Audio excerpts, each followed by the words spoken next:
지난 시간에 우리가 컨슈머 서플러스에 대한 이야기를 했고요. 소비자 잉여. 컨슈머 서플러스에서 개인의 컨슈머 서플러스를 우리가 어떻게 계산하는지 봤습니다. 컨슈머 서플러스는 지불 용의 가격과 실제 지불하는 가격 사이의 차이를 우리가 소비자 잉여라고 부르고요.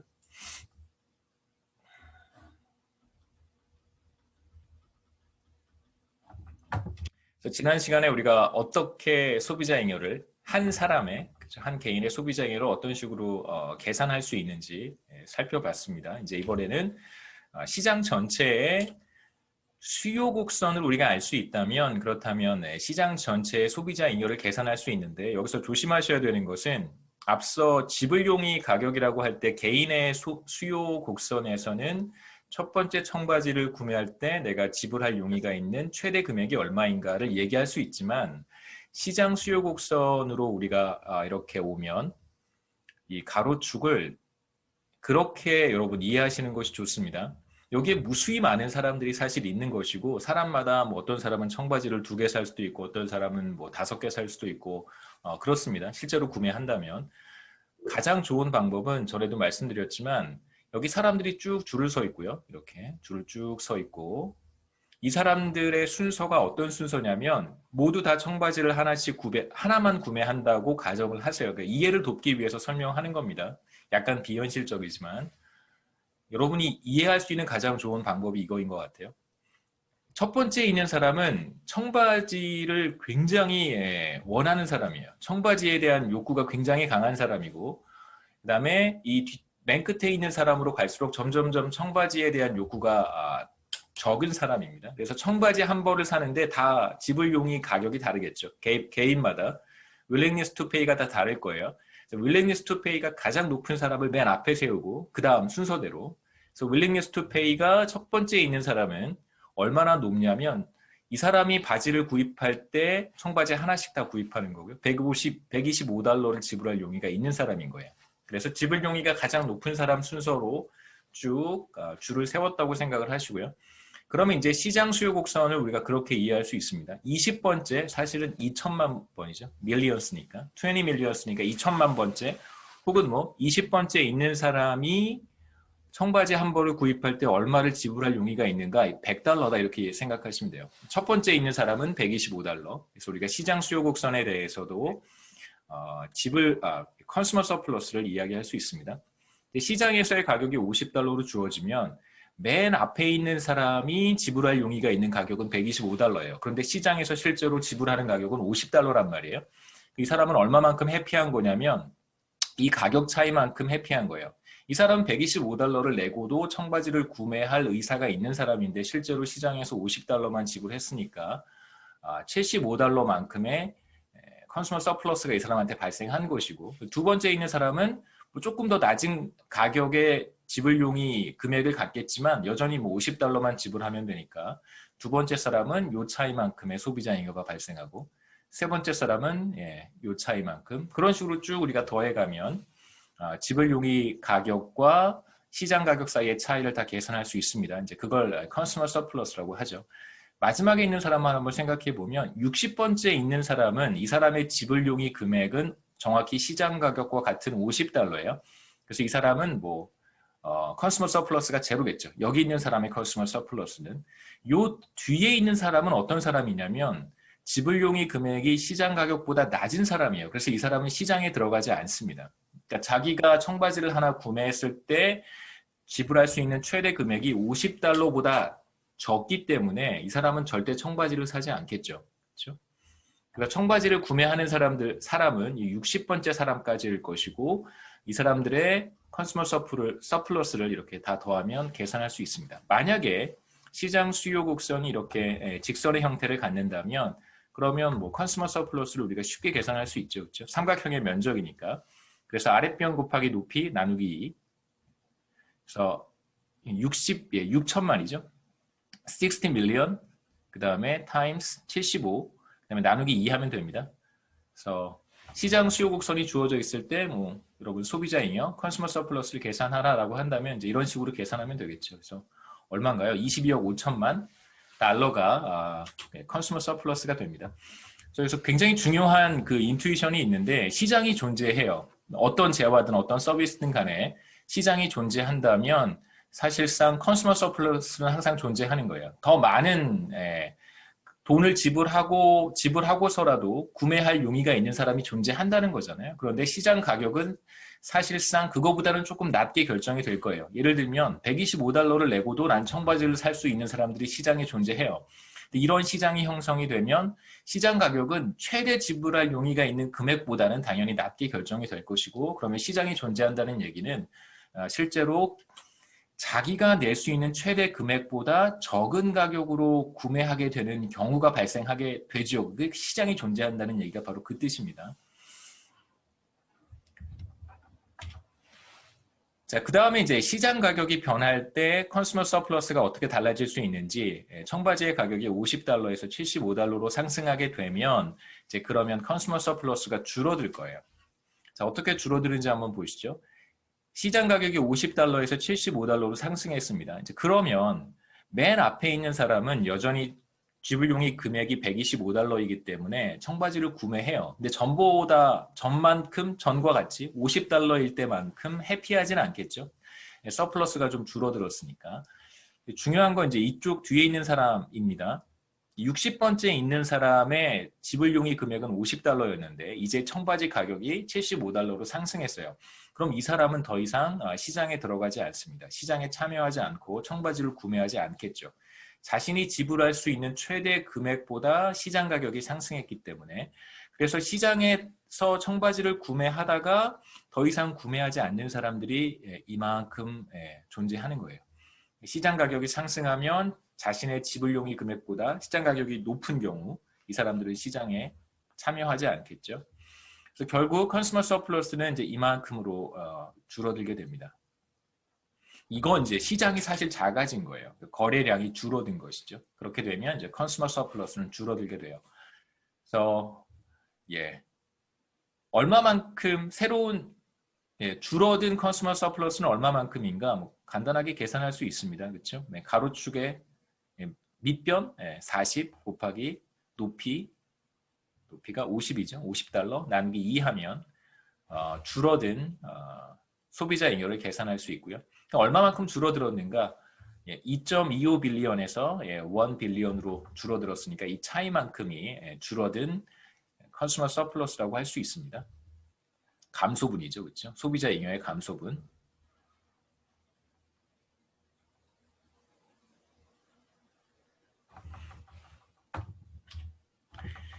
그 다음에 이제 수요 곡선과 관련해서 우리가 마지막으로 생각해 보려고 하는 것은 수요 곡선의 탄력성입니다. 일래스티시티를 탄력성이라고 해요. 일래스티시티. 그러니까 뭐 일래스틱하다는 표현이 되게 탄력적이다. 뭐 이런 표현을 가끔 쓰긴 하는데 탄력성이라고 하고, 탄력성은 이제 우리가 언제 사용하냐면 가격이 변할 때 수요량이 많이 변할 수도 있고 혹은 적게 변할 수도 있습니다. 우리가 수요의 법칙이라는 얘기를 했기 때문에 러브 디맨드 기억나시죠? 수요의 법칙은 가격이 상승하면 수요량이 이제 하락하는 거예요.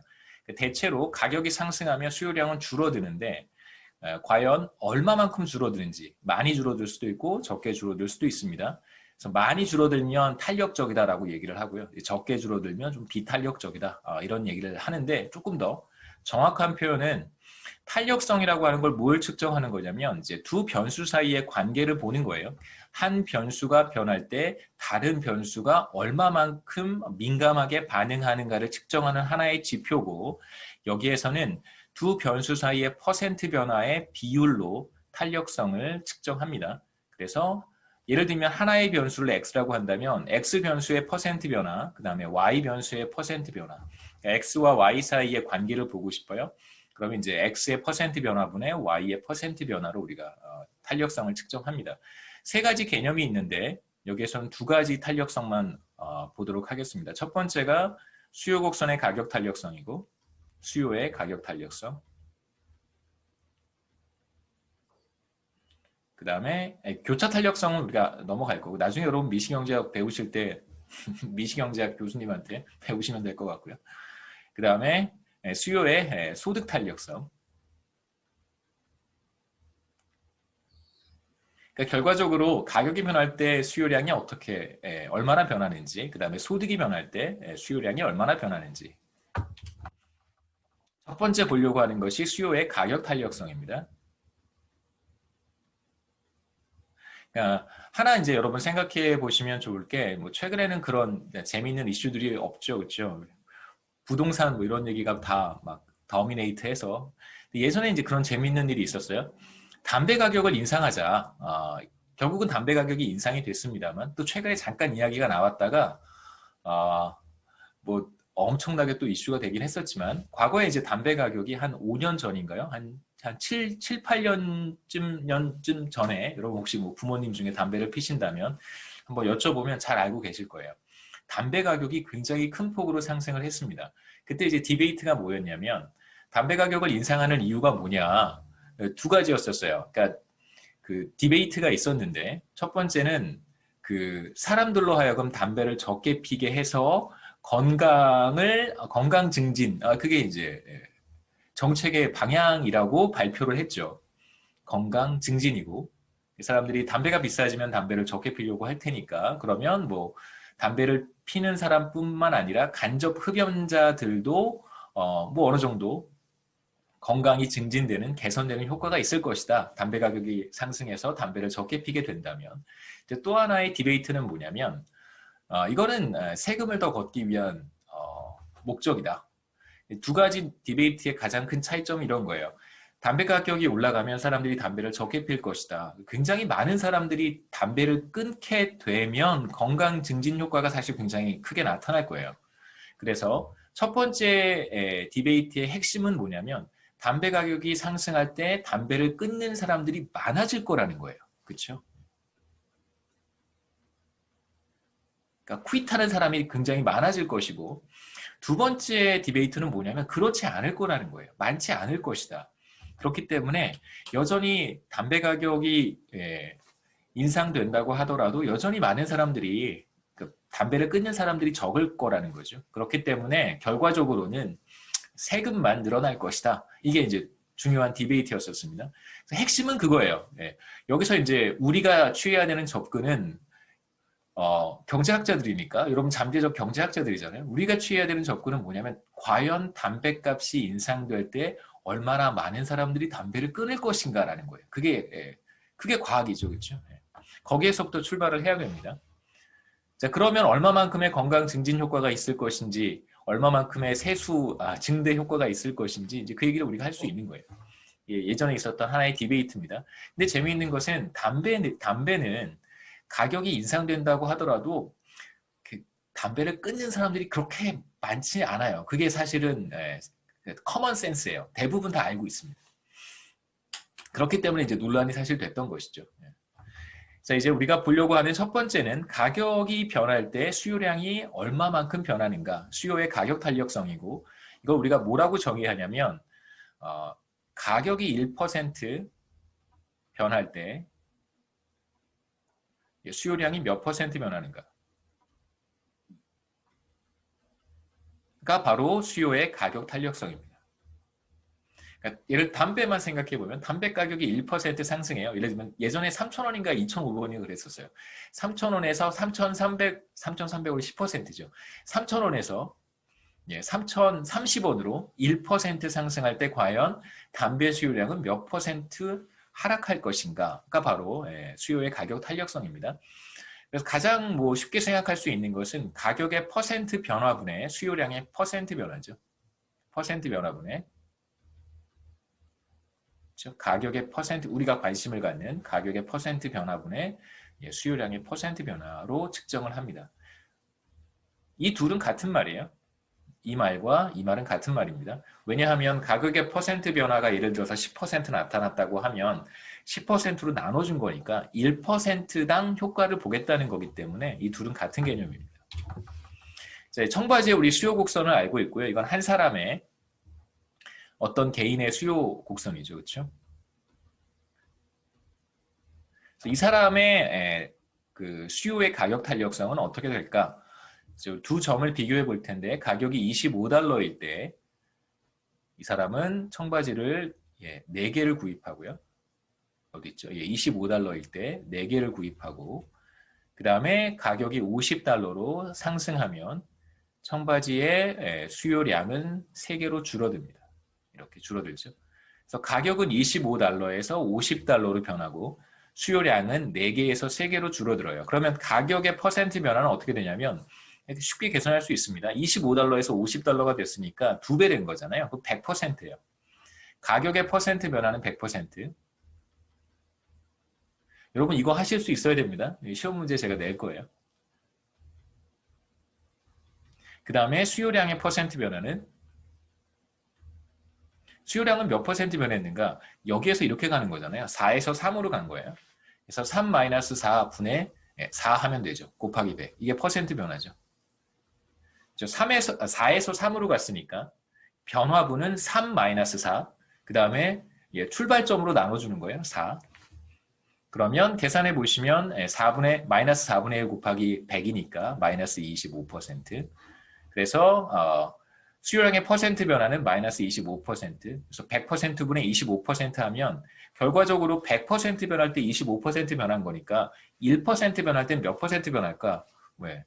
당연히 0.25% 변하겠죠. 이 경우에는 그냥 0.25라고 이야기를 합니다. 마이너스 부호는 안 붙여도 상관없어요. 수요 곡선이라고 하는 것 자체가 항상 가격 탄력성이 마이너스이기 때문에 수요의 가격 탄력성 얘기할 때 굳이 네거티브 기호를 붙이지 않아도 괜찮습니다. 수요 곡선이 다 우하향하는 거 다 알고 있으니까 당연히 마이너스겠죠. 그래서 0.25다라고 이야기해도 아무 문제 없습니다. 그래서 이 탄력성이 큰 값을 갖는가, 작은 값을 갖는가에 따라서 우리가 얼마만큼 수요량이 민감하게 반응하는지에 대해서 우리가 이야기할 수 있고요. 그래서 각각 몇 가지 케이스를 살펴볼 텐데 탄력성이 1보다 큰 경우와 탄력성이 1보다 작은 경우로 나누어서 보겠습니다. 참고로 탄력성이 1인 경우도 있는데 마이너스 1이에요. 그렇죠? 네. 여기서부터 당분간 제가 탄력성이라고 하면 price elasticity예요. 왜냐하면 income elasticity도 있기 때문에 그때 넘어가서 탄력성이라고 하면 income elasticity고 income elasticity가 나오기 전까지 제가 탄력성이라고 하면 이건 다 price elasticity예요. 탄력성이 1인 경우가 있을 수 있겠죠. 지금 우리가 계산한 이그젬플은 0.25지만 탄력성이 1이면 이걸 우리가 단위 탄력적이다라고 얘기합니다. 만약에 청바지 우리가 계산했었는데 그 청바지의 탄력성이 0.25가 아니라 1이었다면 그러면 청바지는 단위 탄력적이다 이렇게 얘기를 한다는 거예요. 자, 이제 1을 기준으로 탄력성이 1보다 클 수도 있고 가격 탄력성이 1보다 작을 수도 있습니다. 한번 생각해 보시죠. 탄력성을 우리가 뭐라고 정의했냐면 가격의 퍼센트 변화분의 수요량의 퍼센트 변화예요. 가격이 1% 변할 때 수요량이 몇 퍼센트 변하는가가 바로 탄력성이기 때문에 첫 번째는 1보다 큰 경우 생각해 보시죠. 탄력성이 1보다 크다. 이걸 이제 우리가 탄력적이다라고 얘기를 해요. 이 경우에. 청바지의 탄력성이 1보다 컸다면 청바지는 탄력적이다. 혹은 가격 탄력적이다. 이렇게 얘기합니다. 자, 이게 1보다 크다는 얘기는 우리가 이렇게 생각해 볼 수 있겠죠. y분의 x가 1보다 크다는 얘기는 뭐와 같냐면 x가 y보다 큰 거예요. 그렇죠? y 나누기 x가 1보다 크다는 얘기는 당연히 분자가 분모보다 크다는 거죠. 마찬가지로 이게 1보다 크다는 얘기는 수요량의 퍼센트 변화가 가격의 퍼센트 변화보다 큰 거예요. 그러니까 가격이 아주 조금 변했는데 수요량은 굉장히 많이 변한 거죠. 그렇죠? 아까 담배 이야기와 마찬가지로 담배 가격이 조금 변했는데 담배를 끊는 사람들이 굉장히 많아진 거예요. 그게 바로 탄력적인 상황이고요. 비탄력적이라고 합니다. 1보다 작은 경우를. 지금 청바지는 비탄력적이에요. 1보다 작으니까 1보다 작은 경우는 당연히 분자가 분모보다 작은 경우겠죠.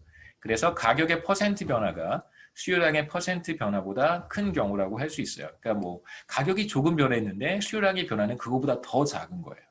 그러니까 담배 이야기에서 담배 가격이 조금 변했는데 담배를 끊는 사람들이 굉장히 적은 거겠죠.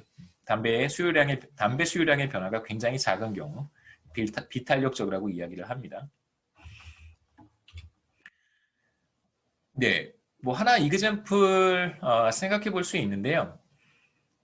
그 수요 곡선이 탄력적이냐 비탄력적이냐 탄력성이 1보다 큰가? 제가 엡실론이라고 썼나요? 잠시만요. 네, 엡실론 D라고 썼죠. 그렇죠? 기호가 엡실론 D라고 썼습니다. 이렇게 썼어요. 탄력성이 1보다 큰가 작은가에 따라서 수입이 늘어날 수도 있고 수입이 줄어들 수도 있습니다. 어떤 예냐면 유니버시티 북스토어, 여러분 한국의 대학들은 별로 이렇게 북스토어가 잘 돼 있는 것 같지는 않아요. 여러분 미국 대학에 가보시면 여행이라든가 이렇게 가보시면 미국 대학들은 북스토어가 되게 잘 돼 있죠. 그래서 티셔츠도 살 수 있고 뭐 저지도 살 수 있고 후디 같은 것도 많이 팔고 집업 후디도 있고 굉장히 많죠. 모자도 팔고 네, 굉장히 좋습니다. 스웨셔츠도 많이 팔고 저도 미국 제가 공부했던 학교 가면 많이 사와요. 티셔츠도 사고 애 것도 사주고 예. 와이프랑 저랑 같은 학교 다녔거든요. 와이프는 같은 학교인데 이제 스쿨이 다른 거예요. 같은 유니버시티인데 서로 이제 스쿨이 다른. 와이프는 음대고 저는 이제 그 경제학과죠. 예. 저 음대 북스토어 따로 있고 예, 따로 있어요. 예. 서로 캠퍼스가 달라서 얼마 전에 이제 애 데리고 가서 코로나 터지기 전에 애 데리고 가서 엄마 학교 가서 엄마 후드 하나 사주고 제 학교 가서 제 후드 하나 사주고 머그컵을 $5에 판매를 한다면 일주일에 20개를 팔 수 있습니다. 그러면 이제 수입이 20개 곱하기 5 하면 $100가 되겠죠. 만약에 머그컵 가격을 $5에서 $6로 인상을 하면 어떻게 될까? 뭐 판매량이 조금 줄어들 수도 있고 많이 줄어들 수도 있겠죠. 우리가 첫 번째 케이스 보고 싶은 것은 12개 줄어드는 경우고 다음 슬라이드에서는 20개에서 18개로 줄어드는 경우를 볼 거예요. 먼저 20개에서 12개로 줄어드는 경우, 굉장히 많이 줄어드는 경우, 즉 가격은 $5에서 $6로 $1 인상을 하고 인상이 되고 이걸 퍼센트로 환산해 보면 20% 가격이 상승하는 것입니다. 자, 가격이 똑같이 20% 상승을 할 때 첫 번째 케이스는 20개에서 12개로 줄어들고 두 번째 케이스는 20개에서 18개로 줄어드는 경우예요. 그러니까 우리가 쉽게 알 수 있듯이 지금 첫 번째 케이스는 수요량의 변화가 커요. 이걸 이제 퍼센트로 환산해 보면 큰 값을 가질 거예요. 그 다음에 이어서 보려고 하는 경우는 20개에서 18개로 줄어들었으니까 2개 줄어들었잖아요. 20개에서 2개 줄어들었으니까 이걸 10% 감소한 거예요. 수요량이. 자, 이 경우는 어떨까요? 20개에서 12개로 줄어들었으니까 8개 줄어들었단 말이에요. 이건 40% 줄어든 거죠. 그렇죠?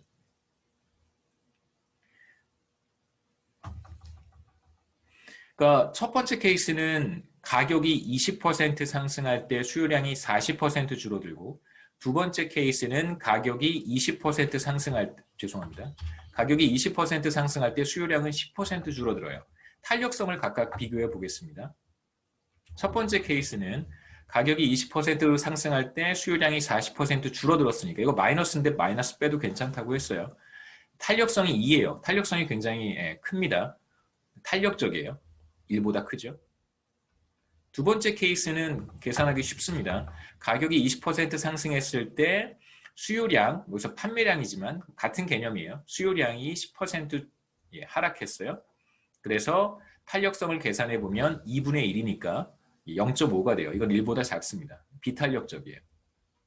그러니까 탄력적인 경우와 비탄력적인 경우를 우리가 두 가지 경우를 생각해 보고 있는데 탄력적인 경우의 수입은 보시죠. 탄력적인 경우의 수입은 $100에서 몇 달러로 줄어들었냐면 6 곱하기 12 하면 $72로 줄어들었어요. 그렇죠? 가격을 $6로 인상했더니 판매량이 12개로 줄어들어서 $72로 수입이 오히려 감소했습니다. 지금 이 경우는 탄력적인 경우죠. 머그컵에 대한 수요 곡선이. 그런데 머그컵에 대한 수요 곡선이 비탄력적이라고 한다면 $100에서 몇 달러로 수입이 줄어드냐면 오히려 $108로 수입이 늘어납니다. 가격을 $6로 인상했을 때 수요량이 18개, 2개밖에 안 줄어들었기 때문에 오히려 수입은 늘어나게 되죠. 그래서 수요 곡선이 탄력적이냐 비탄력적이냐에 따라서 수입이 늘어날 수도 있고 줄어들 수도 있어요. 자, 이건 이렇습니다. P 곱하기 Q 이렇게 생각해 보시죠. P는 가격이고 머그컵의 가격이고요. P가 $6고 Q가 18개예요. 그렇죠? 앞에서는 가격이 $5고 수요량이 판매량이 20이었으니까 P는 5고 Q는 20인 거예요. 그러니까 P를 올릴 때, 그렇죠? 머그컵의 가격을 인상했을 때 판매량이 줄어들잖아요. 이 관계가 나타납니다. 항상. 그런데 탄력적인 경우에는 이걸 똑같이 인상했을 때 이게 많이 줄어드는 거예요. 그래서 하나가 늘어났는데 다른 하나가 많이 줄어들면 결과적으로 이 두 개를 곱한 값은 줄어들겠죠. 그렇죠? 이게 수입입니다. 반대로 지금 두 번째 케이스는 가격을 똑같이 인상했는데 판매량이 조금 줄어들었잖아요. 이 경우에는 수입이 늘어나는 거예요. 그러니까 하나가 상승했을 때 다른 하나가 조금 줄어들면 당연히 많이 늘어나겠죠. 그래서 탄력적인 경우에는 판매량, 수요량의 감소가 더 크기 때문에 수입이 줄어들고 반대로 비탄력적인 경우에는 판매량의 감소가 상대적으로 적기 때문에 수입은 오히려 늘어나게 됩니다. 한번 생각해 보시고요. 그 다음에 몇 가지 그 탄력성에 따라서 단위 탄력적인 경우, 완전 탄력적인 경우, 무한 탄력적, 완전 탄력적인 경우, 그 다음에 비탄력적인 경우, 완전 비탄력적인 경우 이렇게 우리가 나눠서 생각해 볼 수 있습니다. 첫 번째, 일래스틱 디맨드, 이건 이제 탄력적이다라고 하는 것은 탄력성이 1보다 크면, 가격 탄력성이 1보다 크면 우리가 탄력적이다라고 얘기를 하고요. 당연히 가격이 1% 상승할 때 수요량은 1%보다 더 많이 줄어드는 경우예요. 대표적인 예가 피넛버터 1.73, 미국 케이스입니다. 올리브 오일 1.92, 탄력적인 재화들이에요. 그래서 가격이 1% 상승하면 판매량 혹은 수요량은 그거보다 더 많이 1% 이상 감소하는 그런 재화들입니다. 그래서 피넛버터, 올리브 오일 이런 것들은 탄력적이다라고 얘기를 해요. 올리브 오일은 탄력적이다. 이렇게 표현하면 됩니다. 두 번째는 이제 완전 탄력적인 경우인데요. 이건 뭐 perfectly elastic하다고 얘기를 하는데 이건 뭐 거의 그 그림으로 보시면 이런 경우예요. 완전 탄력적인 경우. 무슨 뜻이냐면 가격이 아주 조금만 상승해도 아무도 안 사는 거예요. 뭐 이런 경우라고 할 수 있습니다.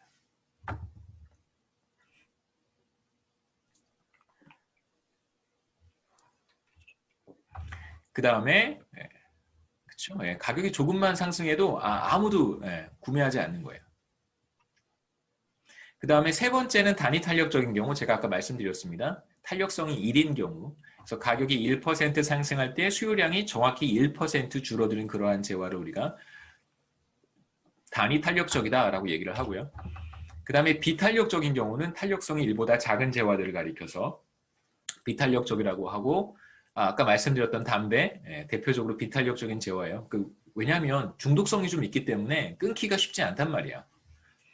그 다음에 이제 포테이토 칩스 0.45, 그래서 시가렛은 비탄력적이다. 뭐 혹은 포테이토 칩스는 비탄력적이다. 이렇게 얘기합니다. 그 다음에 이제 마지막으로 생각해 볼 수 있는 것은 완전 비탄력적인 수요 곡선도 있어요. 완전 비탄력적인 경우는 어떤 경우냐면 가격이 상승했는데도 수요량이 전혀 줄어들지 않는 그러한 재화를 가리켜서 완전 비탄력적이라고 얘기를 합니다. 그러니까 지금 이러한 경우인데요. 가격이 상승해도 계속해서 사람들은 5개를 소비를 하는 경우겠죠. 소비량이 혹은 수요량이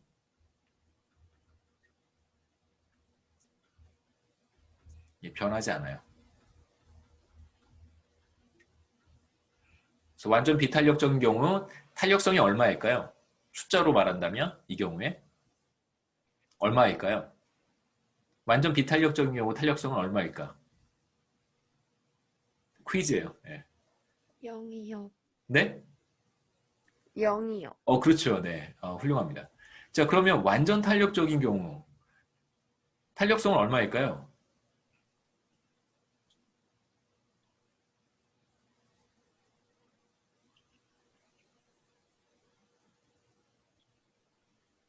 무한대요. 네, 무한대. 더 정확히 마이너스 무한대 상관없습니다. 무한대예요. 이쪽은 무한대, 이쪽은 1, 그다음에 이쪽은 제로예요. 그래서 탄력성은 이런 다양한 값을 가질 수 있습니다. 누가 대답하셨어요? Can I have your name? 경제학과 21번 최희진입니다. 네? 경제학과 21번 최희진입니다. 최, 희진이요. 희, 진. 주. 맞아요? 진. 아, 맞아요? 아니요, 최희주? 진이요. 진짜 할 때 진이요. 아, 진짜? 네, 최희진. 네. 아, 네. 네. 21학번. 네. 뷰티풀 하십니다. 네. 그 다음에 소득 탄력성 우리가 볼 텐데, 쑥스럽네요. 지워버리죠. 자, 우리가 이어서 보려고 하는 것은 소득 탄력성입니다.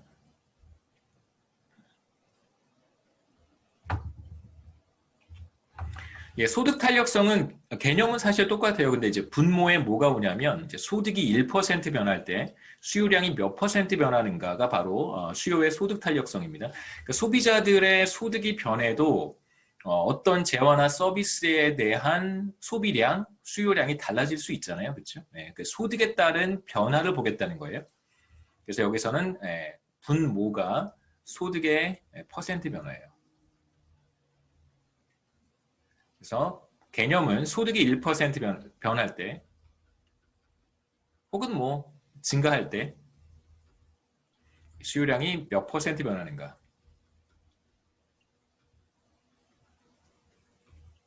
는가를 보여주는 것이 바로 소득 탄력성입니다. 수요의 소득 탄력성이라고 해요.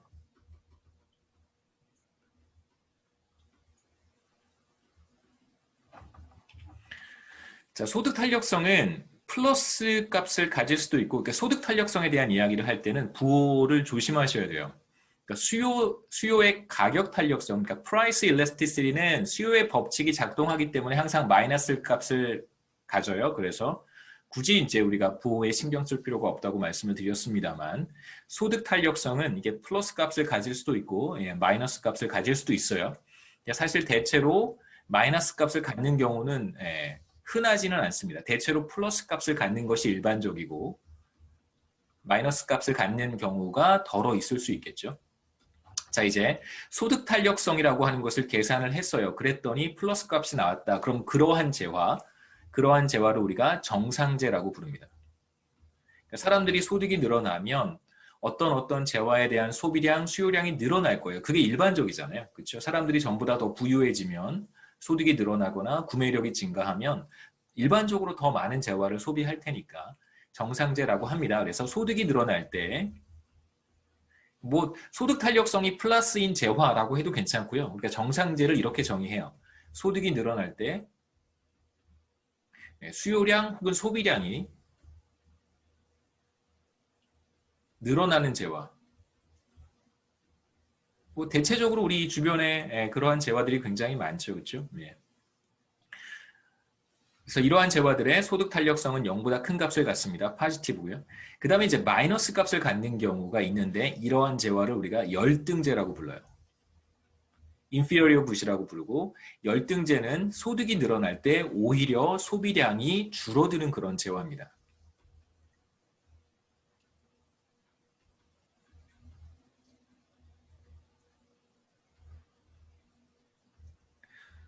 대표적으로 갑자기 문득 든 열등제가 연탄 이런 거죠. 그렇죠? 연탄. 요즘 연탄 거의 안 쓰니까요. 소득이 늘어나면서 사람들이 더 편리하고 그다음에 물론 이제 그 난방 방식이라든가 무슨 뭐 다양한 도구들이 이제 소개가 됐으니까 또 괜히 또 이렇게 얘기하니까 좀 그렇긴 한데요. 연탄을 쓰는 분도 있으니까 좀 그렇긴 하지만 뭐 여러분이 어느 정도 동의하실 수 있어요. 뭐 동의하지 않으셔도 상관은 없어요. 뭐 예를 들면 미국 교과서에서는 스팸도 열등제라고 소개해요. 근데 저희 스팸 거의 매일 먹습니다. 스팸 되게 좋아해요. 근데 사실 스팸이라고 하는 것이 이제 가공된 통조림 음식인데 사람들이 소득이 늘어나면 뭐 당연히 신선한 고기를 사서 먹겠죠. 그런 측면에서 본다면 스팸도 열등제인데 동의하지 않는 사람도 있습니다. 스팸을 좋아해서 먹는 사람도 있으니까요. 나중에 여기 제가 얘 보여드릴 텐데 미국 사람들은 쌀도 열등제예요. 보시죠. 자, 인컴 일레스티시티가 0보다 큰 경우부터 시작해서 0보다 작은 경우 이렇게 나눠서 볼 수 있고요. 그래서 지금 우리가 소개했던 정상제와 열등제를 구분하는 것이 기준이 바로 인컴 일래스티시티가 0보다 큰가 작은가. 이쪽이 정상제고요. 그다음에 이쪽이 열등제겠죠. 열등제 뭐가 있냐면 쌀, 그다음에 대중교통 열등제. 그러니까 이제 생활 패턴과 문화가 이제 우리와 달라서 그런 거죠. 그렇죠? 물론 뉴욕시티에 사는 사람들은 뭐 샌프란시스코나 뉴욕시티에 사는 사람들은 퍼블릭 트랜시트라고 하는 것이 열등제는 아닐 거예요. 대부분 대중교통을 이용하니까 대도시는. 근데 미국이란 나라가 대도시에 사는 사람들의 비중이 한국만큼 높지는 않잖아요. 한국은 뭐 절반 이상이 수도권에 살지만 미국 같은 나라는 뭐 대부분 다 뭐 다운타운 바깥에 사니까요. 그럼 당연히 뭐 자가용을 이용하는 것이 훨씬 더 좋죠. 소득 수준이 높으면 다 자가용 2대씩 3대씩 갖고 있으니까요. 저도 이거 놀랐습니다. 쌀이 열등제였구나 이런 생각이 들어요. 쌀은 모르겠어요. 네. 여하튼 그 다음에 이제 우리가 하나 또 생각해 볼 수 있는 것은 인컴 일래스티시티가 1보다 크냐 작냐를 가지고도 이렇게 구분할 수 있습니다. 하우징을 중심으로 해서 1보다 큰 재화가 있고요. 인컴 일래스티시티가 1보다 작은 재화들이 있는데 1보다 큰 재화들은 거꾸로 생각해 본다면 소득 수준이 떨어지면 금방 소비량을 확 줄인다는 뜻이겠죠. 그렇죠? 소득이 조금만 줄어들어도 소비량을 많이 줄이는 그러한 재화들이 거꾸로 생각해 보면 그러한 재화들을 우리가 뭐라고 부르냐면 사치제라고 불러요. 이쪽은 사치제고 그러니까 럭셔리 굿이라고 부릅니다. 그래서 소득이 늘어나면 소비량이 더 많이 늘어나는 경우 뭐 대표적으로 해외여행 요즘 못 가죠 사람들 다. 그 다음에 이제 뭐 도메스틱 베이케이션, 그 다음에 베이케이션 홈, 별장 하나 이렇게 갖는 거, 그 다음에 헬스케어, 우리는 뭐 건강보험 의무로 다 가입하게 되지만 직장이 있는 경우 혹은 지역 가입을 통해서 의료보험에 다 건강보험에 가입하게 되지만 미국 같은 경우에는 한국과 제도가 많이 달라서요. 소득 수준이 굉장히 높은 사람들, 좀 어느 정도 이상이 되는 사람들이 이제 건강보험에 가입하는 경우가 일반적입니다. 소득 수준이 낮은 사람들은 이제 민간 건강보험 이런 거, 그러니까 국가에서 제공하는 건강보험 베네핏이 굉장히 작아서요. 개인 건강보험에 의존하게 되는데 아무래도 뭐 소득 수준이 높지 않으면 개인 건강보험을 사기가 어려우니까 뭐 이런 것들 우리가 생각해 볼 수 있습니다. 그래서 럭셔리 사치제라고 하는 것이 정말 막 사치스러운 재화가 아니고요. 소득 변화에 따라서 수요량의 변화가 훨씬 더 민감한 그러한 재화들 가리켜서 경제학에서는 사치제라고 이야기를 합니다. 혹시 여기까지 질문 있어요? 6장 가겠습니다. 질문 있으시면 질문하시기 바랍니다.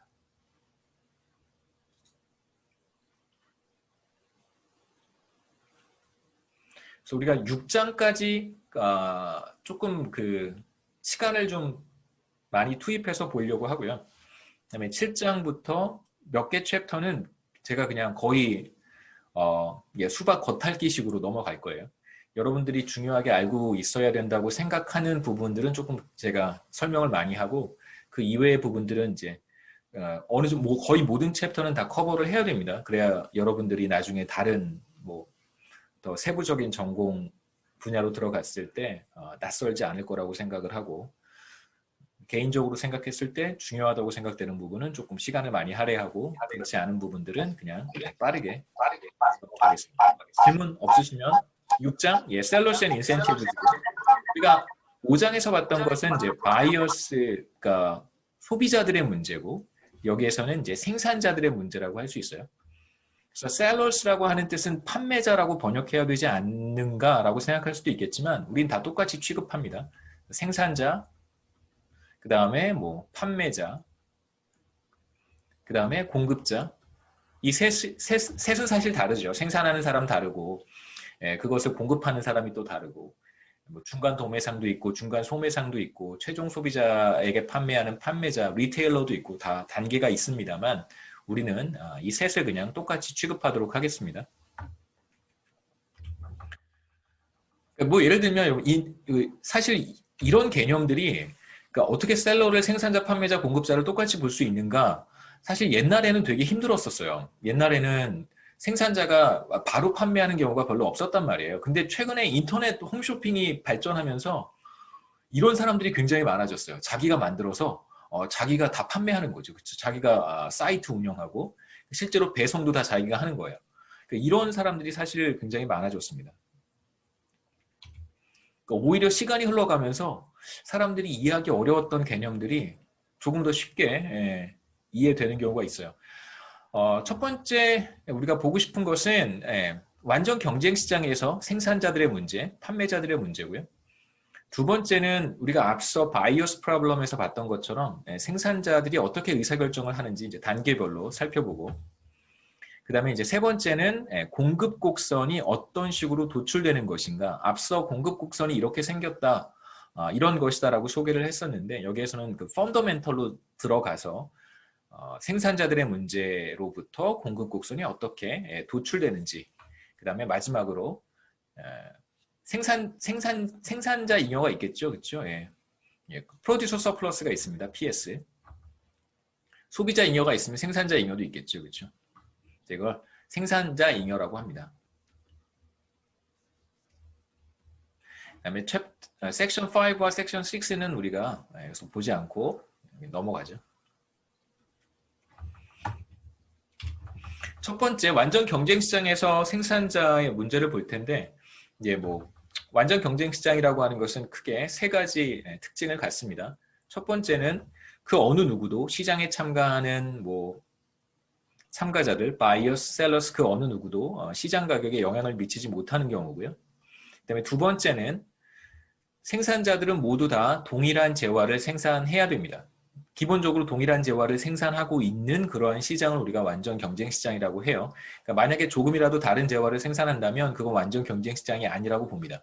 그러니까 간단한 예를 생각해 볼 수 있는데, 뭐 나이키하고 아디다스는 다른 재화잖아요. 다른 제품이란 말이에요. 똑같이 운동화를 만들어도, 스니커즈를 만들어도 그 둘은 서로 다른 재화라고 봐요. 그러니까 굉장히 차별화되어 있습니다만, 여러분이 저희 동네 근처에 있는 뭐 고속버스 터미널, 고터에 가셔서 이렇게 그냥 단화 같은 거, 하얀색 운동화 이런 것들은 제가 봤을 때 그런 시장은 완전 경쟁 시장이에요. 사실 구분이 되지 않습니다. 그러니까 브랜드 같은 게 사실 중요하지 않은 것이잖아요. 그러니까 패션이 더 중요한 거니까. 그런 재화들은 사실 완전 경쟁 시장에 가깝다라고 볼 수 있고요. 그 다음에 진입과 퇴출이 자유로워야 돼요. 엔트리 엑싯이 자유롭습니다. 그러니까 자신이 이익이 된다 싶으면 누구라도 들어올 수 있는 시장이어야 돼요. 그러니까 엔트리 배리어 같은 게 존재해서는 안 됩니다. 진입장벽이죠. 예를 들면 여러분 은행업을 하고 싶어요. 돈이 굉장히 많이, 부모님께 굉장히 엄청난 유산을 상속받았어요. 그래, 아직 돌아가셨다는 전제하에서 할아버지 할머니로부터 부모님 아직 돌아가시면 안 되죠. 할아버지 할머니로부터 엄청난 유산을 상속을 받았습니다. 여러분 이제 은행업을 한번 해보고 싶어요.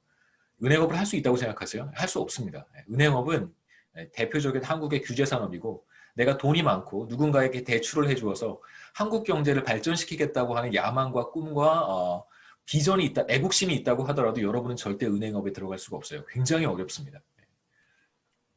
일단 은행업을 시작하고 싶으면 정치인들부터 만나셔야 돼요. 대표적인 진입장벽이고요. 마찬가지입니다. 어떤 은행이, 지금 시중은행 중에 어떤 은행이 엄청난 손실을 보고 있어요. 마음대로 나갈 수도 없어요. 내가 나가고 싶다고 해서 마음대로 나갈 수 없습니다. 그런 이제 시장이 대표적인 진입장벽, 진입규제 이런 것들이 있는 시장이고요. 뭐 마음대로 들어가고 마음대로 나갈 수 있는 그런 시장이 아니에요. 완전 경쟁 시장은 그렇지 않습니다. 이윤이 발생하고 있으면 누구나 들어갈 수 있고, 그 다음에 내가 손실을 보고 있으면 언제든 나올 수 있습니다. 그런 시장을 우리가 완전 경쟁 시장이라고 하고요. 여기에서는 판매자들, 생산자들이 자신의 이윤을 극대화하는 상황을 볼 거예요. 여기에서는 net benefit이라고 하는 표현을 쓰는데, 이윤, 그러니까 소비자들 입장에서는 바이어들 입장에서의 편익이라고 하는 것을 우리가 효용이라고 생각할 수 있고, 기업들, 셀러가 다 기업이죠, 그렇죠? 기업 같은 표현으로 쓰겠습니다. 기업 입장에서는 왜 단순히 편익이라고 얘기하지 않고 순편익이라고 얘기를 하냐면요. 여러분 TV에서 보시면 매출액이 중요한 게 아니잖아요. 뭐 한 달 매출액이 1억이다. 뭐 대단해 보이긴 하지만 매출액이 중요한 것이 아닙니다. 그 생산 과정에서 상당히 많은 비용이 발생할 거예요. 인건비도 줘야 되죠. 뭐 재료비 들어가죠. 뭐 여러 가지 비용이 발생합니다. 부대 비용도 있고 임대료도 내야 되고 한 달 매출액이 1억인데 예를 들어서 비용이 9,999만 원이라고 한다면 그러면 나한테 남는 것은 10,000원밖에 없는 거잖아요. 그렇죠? 그래서 기업 입장에서 중요한 것은 단순히 매출액이라든가 이런 것들을 극대화하는 것이 아니라 순편익, 다시 말하면 실제 매출액과 비용 사이의 차이를 극대화하는 것이 이제 기업의 목표라고 할 수 있어요. 그래서 그걸 우리가 이윤이라고 합니다. 이윤의 정의는 나중에 보겠지만 수입 마이너스 비용이에요. 우리가 보통 수입을 매출액이라고 표현을 하죠. 매출이라는 개념은 사실 회계, 경영학에서 이야기하는 이제 회계 용어입니다. 경제학에서는 매출액이라는 표현을 잘 쓰지 않아요. 수입, 경제학 용어예요. 수입. 자, 여기서는 기업이 어떻게 무엇을 얼마만큼 생산할 것인가에 대한 의사결정을 살펴볼 거고요. 간단하게 세 가지를 조금 집중적으로 보겠습니다. 첫 번째, 두 번째, 세 번째인데요. 뭐 피자리아 생각해 보시죠. 피자 가게 한번 생각해 보시면 피자 가게를 이렇게 경영하는 한국은 사실 치킨집이라고 하는 게 훨씬 더 와닿고요. 미국에서는 이제 피자 가게라고 하면 조금 더 와닿는 것 같아요. 뭐 치킨집, 피자집 다 좋습니다. 피자 가게 생각해 보시면 피자 가게를 경영하는 사람은 피자를 어떻게 만드는지 당연히 잘 알고 있어요. 그래서 어떤 재료를 투입해야 어떤 피자가 만들어지는지를 잘 알고 있습니다. 그래서 이걸 우리가 생산이라고 하고요. 그렇죠? 재료들을 가지고 어떻게 피자를 만드는지를 잘 알고 있어요. 갑자기 그 파파존스 그거죠. 캐치프레이즈가 better ingredient, better pizza죠. 인그리디언츠를 잘 섞어서 어떻게 피자를 만드는지 잘 알고 있고, 두 번째는 비용도 잘 알고 있습니다. 재료비는 어떻게 되고, 그 다음에 뭐 오븐 사용은 어떻게 되고, 그 다음에 전기 뭐 등등등 인건비는 어떻게 되고 이런 거 다 잘 알고 있고요. 그 다음에 이제 얼마만큼을 판매해야 되는지, 그리고 그로부터 발생하는 수입은 얼마인지 이것도 잘 알고 있어요. 첫 번째가 생산, 두 번째가 비용, 세 번째가 수입입니다. 이 세 가지를 당연히 생산자들은 잘 알고 있어야 되겠죠. 그래서 첫 번째 making the goods, 이게 바로 생산이고요. 두 번째 cost of doing business가 비용, 기업 활동, 경영 활동에 따른 여러 가지 비용. 세 번째는 이제 그거에 따른 리워드가 보상이라고 생각하지 마시고요. 수입이에요, 수입. 그래서 사실은 revenues가 더 정확한 표현입니다. 첫 번째는 프로덕션에 대한 이야기고요. 생산. 두 번째는 cost, 세 번째는 이제 revenue에 대한 이야기인데 하나씩 우리가 살펴보겠습니다. 그 다음에 마지막에 이게 세 개를 딱 묶으면 어떤 방식으로 생산자가 자신의 이윤을 극대화하는지를 알 수 있겠죠. 여기에서는 firm이라고 하는 개념을 쓸 텐데 이제 기업은 앞서 말씀드렸듯이 판매자, 공급자, 생산자 이걸 그냥 일반적으로 기업이라고 해요. 기업, 여기 제목이 중요합니다. 우리 어떻게 인풋이 아웃풋으로 변환되는지. 경제학에서는 그 경제 주체들을 크게 몇 가지 유형으로 구분을 하거든요. 크게 이제 가계, 그러니까 경제를 구성하고 있는 어떤 에이전트를 가계와 기업과 이제 정부로 구분을 합니다. 보통 이제 퍼블릭 섹터라고 하죠. 뭐 LH 같은 공기업 포함해서 정부 부문, 그 다음에 가계와 기업 이렇게 세 개로 구분을 해요. 이제 각각의 어떤 그 고유한 그 행태가 있겠죠. 각자 이제 고유한 어떤 그 뭐죠? 롤이 있을 거예요. 각자의 역할이 있어요. 그렇죠? 가게는 주로 소비를 하고, 물론 가게가 소비만 하는 것은 아닙니다만, 이제 우리가 가게라고 했을 때는, 부를 때는 소비의 주체라고 하는 것을 암묵적으로 가정하고 있는 거예요. 다양한 역할을 수행합니다만, 그 다음에 이제 기업이라고 한다면, 이 기업의 롤은 생산이겠죠. 생산, 공급 이런 것들이고, 판매, 가게의 어떤 롤은 소비라고 할 수 있습니다. 정부는 나중에 우리가 또 따로 볼 테니까 여기서 넘어가고요. 그 다음에 또 한편으로 보면 가게는 기업에게 노동 서비스를 제공하기도 하고, 또 어떤 가게는 그 주식을 구입해서 기업이 필요로 하는 자금을 공급하기도 해요. 그래서 가게는 기업에게 필요로 하는 어떤 생산 투입 요소 같은 것들을 공급해주는 공급자의 역할을 하기도 하고, 기업은 반대로 보면 노동 서비스를 수요하고, 그 다음에 이제 가게가 빌려주는 돈, 사실은 금융기관을 통해서 빌리는 거지만 금융기관의 역할은 가게가 제공하는 다양한 리소스들을 풀링해서 그걸 필요로 하는 기업들한테 빌려주는 거잖아요. 그래서 약간 이제 인터미디어리 정도의 역할을 수행한다고 생각하시면 됩니다. 나중에 제가 거시 파트에 가서 금융기관은 다시 한번 말씀드릴게요. 크게 소비와 생산 이렇게 나누어서 볼 수 있습니다. 그냥 뭐 그래서 기업, 생산자, 기업 동일시해도 상관없어요. 그래서 재화와 서비스를 생산하고 판매하는 그런 경제 주체라고 볼 수 있고요. 엔티티는 그냥 여러분 에이전트라고 번역하시면 됩니다. 경제 주체. 그래서 생산이라고 하는 것은 투입 요소를 어떤 재화와 서비스로 변환하는 과정이고요. 그래서 인풋은 투입 요소들을 산출물이라고 번역을 옛날에는 많이 했는데 그냥 뭐 재화와 서비스라고 하죠. 굿즈 앤 서비스로 변환하는 그러한 과정을 우리가 생산이라고 합니다.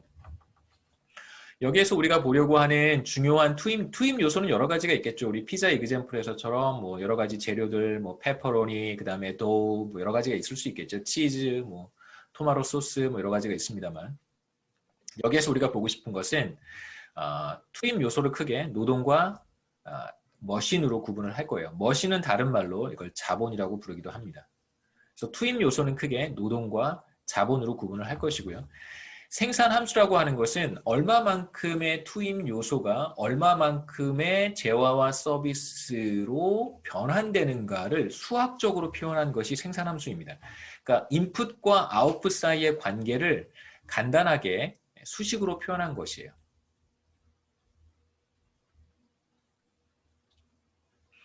그러니까 만약에 노동력을 두 사람을 고용을 하고 예를 들면 뭐 머신 5대가 있으면 뭐 얼마만큼의 피자를 만들어낼 수 있을까? 그걸 이제 수학적으로 표현한 것이 생산함수고요. 뭐 구체적인 생산함수는 여러분 나중에 미시경제학 가서 배우실 수 있을 것 같고 여기에서는 그냥 간단하게 그래프로 소개를 하겠습니다. 선프레리에 있는 어떤 뭐 기업을 하나 교과서에서 소개를 하는데요. 저는 위스콘신까지는 가본 적이 없어요. 미드웨스트는 시카고까지만 가봤고 시카고에서 더 가지는 못했습니다. 위스콘신은 훨씬 더 미드웨스트 더 서쪽에 있는 지역이고요. 굉장히 위도가 높은 곳에 있죠. 위스콘신은 낙농업이 발달한 주이기도 합니다. 여기에 있는 치즈맨에 대한 이야기인데요. 치즈맨은 뭐 치즈를 패킹하는 그런 기업이라고 생각하시고요. 치즈맨은 치즈 박스를 패킹하는 그러한 기업인데 이때 두 가지 투입 요소, 인풋을 사용을 합니다. 첫 번째가 레이버고요. 노동. 그다음 두 번째가 피지컬 캐피탈인데 이걸 그냥 우리가 실물 자본이라고 굳이 번역하실 필요 없이 그냥 자본이라고만 번역해도 괜찮습니다. 그러니까 캐피탈이 무엇인가?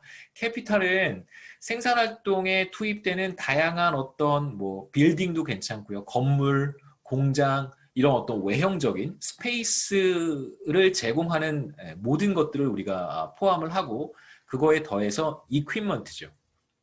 이건 뭐 시설, 설비 이런 것들을 의미해요. 그러니까 어떤 공간이 있으면 그 공간을 채우고 있는 다양한 어떤 자재들 혹은 뭐 생산 라인, 설비, 뭐 심지어 무슨 뭐 커터 칼 이런 것까지 다 포함해서 다 우리가 이퀴먼트라고 부릅니다. 뭐 여러분 강의실 같은 거 우리가 지금 강의실에서 만나진 못하지만 강의실 같은 거 생각해 보시면 강의실이라고 하는 공간 혹은 그 건물을 우리가 스트럭처라고 부르고요.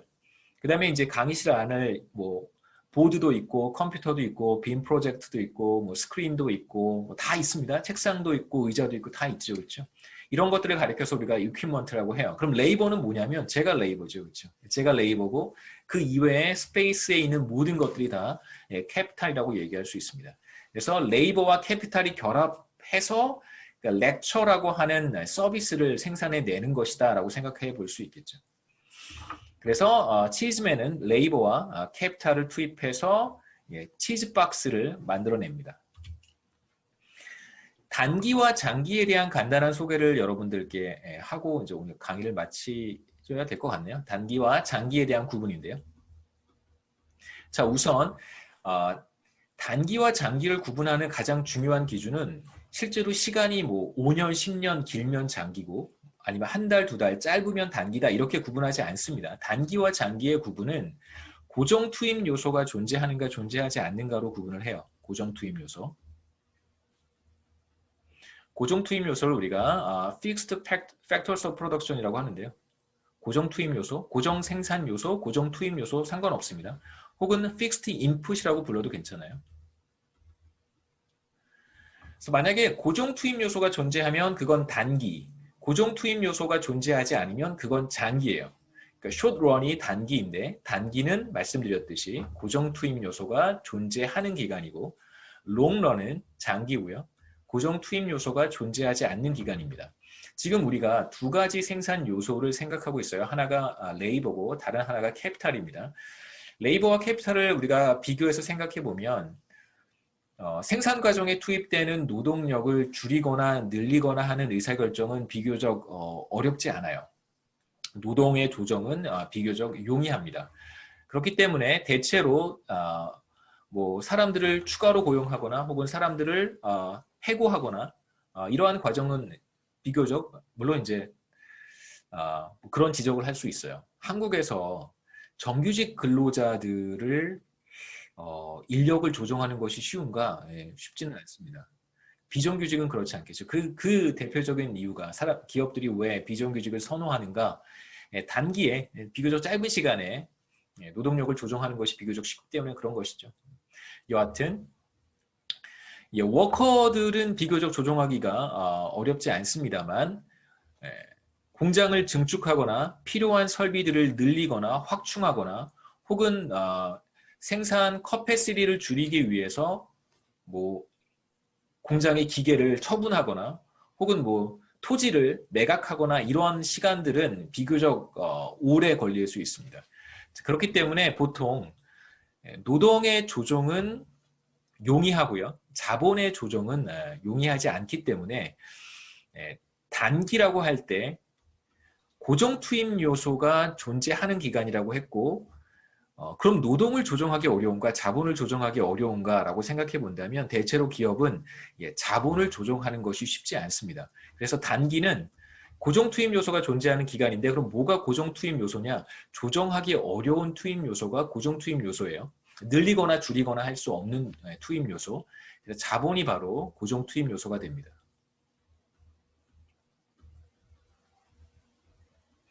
반대로 노동은 조정이 가능하겠죠. 그렇죠?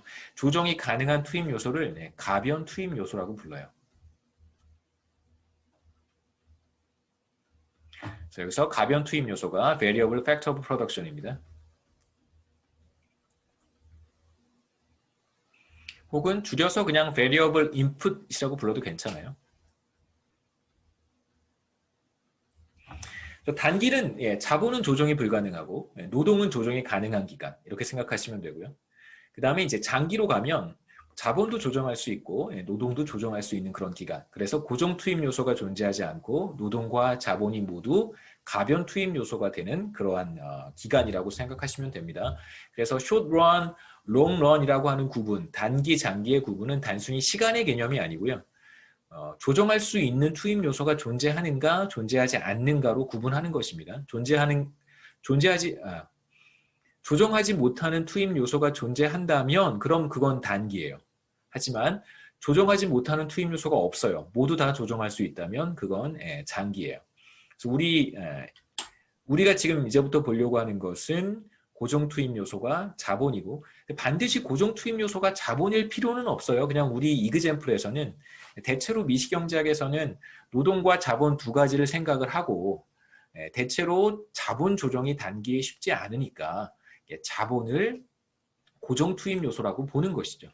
그래서 우리는 여기서 지금부터 이제 단기에 그 생산 활동이 어떻게 이루어지는지 보도록 하겠습니다. 지금부터 보려고 하는 건 단기예요. 그래서 자본이라고 하는 것은 고정이 되어 있어요. 그러니까 농장의 크기라든가 공장 규모라든가 공장을 채우고 있는 여러 가지 시설들 이런 것들은 취즈맨이 선택할 수 없습니다. 다 주어진 것이고요. 그 취즈맨이 조정할 수 있는 건 뭐냐면 치즈 박스를 패킹할 때 얼마나 많은 노동력을 투입할 것인가만 취즈맨이 결정할 수 있다는 뜻입니다. 그래서 왼쪽 보시면 왼쪽이 바로 생산함수를 간단하게 보여주는 거예요. 바로 이게 생산함수입니다. 첫 번째 우리가 생각했던 것이 이제 making the goods잖아요. 재화가 어떤 식으로 만들어지는가? 이게 바로 생산이에요. production. 그래서 만약에 한 사람도 고용하지 않으면 그 노동력이죠. 한 사람도 고용하지 않으면 아무것도 생산해낼 수 없어요. 그 다음에 한 사람을 투입하면 이제 100개의 치즈 박스를 패킹할 수 있습니다. 그래서 100은 박스의 개수일 거예요. 100박스. 그 다음에 두 사람을 투입하면 모두 207개의 치즈 박스를 패킹할 수 있습니다. 이런 방식으로. 그래서 여러분은 투입하는 레이버에 따라서 얼마만큼을 생산할 수 있는지, 그래서 왼쪽에 number of employed가 바로 가변 투입 요소가 되는 것이죠. 조정할 수 있는 인풋이고, 아웃풋이 바로 치즈 박스입니다. 그 다음에 이제 여기에서 여러분이 이제 중요하게 생각하셔야 되는 것은 한계 생산이라고 하는 것인데,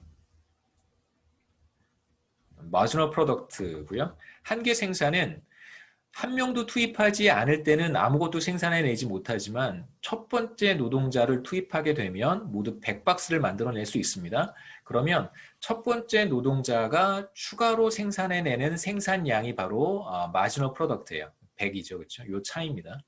이제 한 명을 투입하고 있어요. 두 번째 노동자를 투입하면 모두 두 명이서 207개의 박스를 생산해내는데 첫 번째 워커가 100개를 만들고 두 번째 워커는 추가로 107개를 만들죠.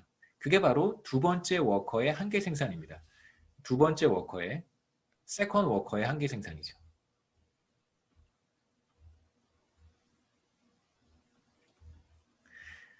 근데 그렇게 생각하시면 안 돼요. 그러니까 리터럴리 첫 번째 워커는 딱 100개만 생산했고 두 번째 온 사람이 그거에 더해서 107개를 만들었다. 이렇게 생각하시면 안 됩니다. 첫 번째 워커는 당연히 혼자서 100개를 만든 게 맞아요. 근데 두 번째 워커가 왔어요. 그럼 둘이 같이 일하잖아요. 근데 어떤 식으로 같이 일하는지 몰라요. 근데 둘이 같이 일을 해서 207개를 만들어낸 거예요. 그러니까 207개에는 첫 번째 워커의 컨트리뷰션도 당연히 들어가 있는데 100개 이상일 수도 있는 거예요. 근데 마지노 프로덕트를 생각할 때는 두 번째 워커가 기여한 부분이라고 우리가 해석하는 것이죠. 그런데 다시 한번 강조하지만 107에는 두 번째 워커만의 컨트리뷰션은 사실상 아니라는 거예요. 여기에는 첫 번째 워커와의 어떤 협업이라든가 이런 효과들이 다 들어가 있습니다. 그 다음에 세 번째 워커가 오면 셋이서 321개를 생산해내는데 세 번째 워커의 컨트리뷰션을 우리가 114라고 보는 것이죠. 세 번째 워커가 추가로 생산해낸 것이 이 차이 114개예요. 세 번째 워커를 투입했을 때의 한계 생산은 114입니다. 그래서 이게 첫 번째 워커, 두 번째 워커, 세 번째 워커가 다 똑같은 워커예요. 워커의 퀄리티는 다 똑같습니다. 하지만 이 사람들이 어떤 식으로 생산활동을 하는지, 그 다음에 주변에 주어진 환경이 있잖아요. 농장의 크기라든가 공장의 크기라든가 혹은 옆 사람과의 거리라든가 이런 것들을 다 우리가 고려해야 되니까 기본적으로 캐피탈 스탁이 일정하기 때문에 그렇습니다. 자본은 일정하죠. 쭉 보시면 처음에는 한계 생산이 조금 늘어나요. 100, 107, 114 그러다가 어느 시점을 넘어서면 이제 한계 생산이 쭉 줄어들죠. 그래서 한계 생산은 처음에는 조금씩 늘어나지만 이 한계 생산이요. 마지노 프로덕트가 어느 점 이후에는 한계 생산은 계속해서 줄어듭니다. 그렇죠? 한계 생산은 감소해요. 이거 우리가 한계 생산이 체감한다 이렇게 얘기합니다. 그러니까 계속해서 사람을 투입하게 되면 추가로 투입된 사람이 생산해내는 생산의 변화분은 그게 바로 한계 생산인데 점점점 줄어든다고 볼 수 있습니다. 한계 생산의 정의는 여기서 지금 노동자 한 사람에 따른 한계 생산이니까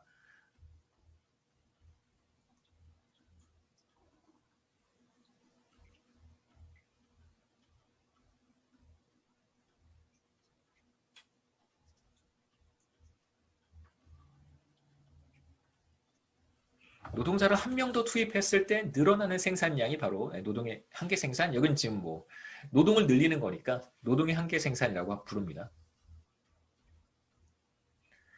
여기까지 하면 예 좋겠습니다. 혹시 질문 있어요? 한 5분 동안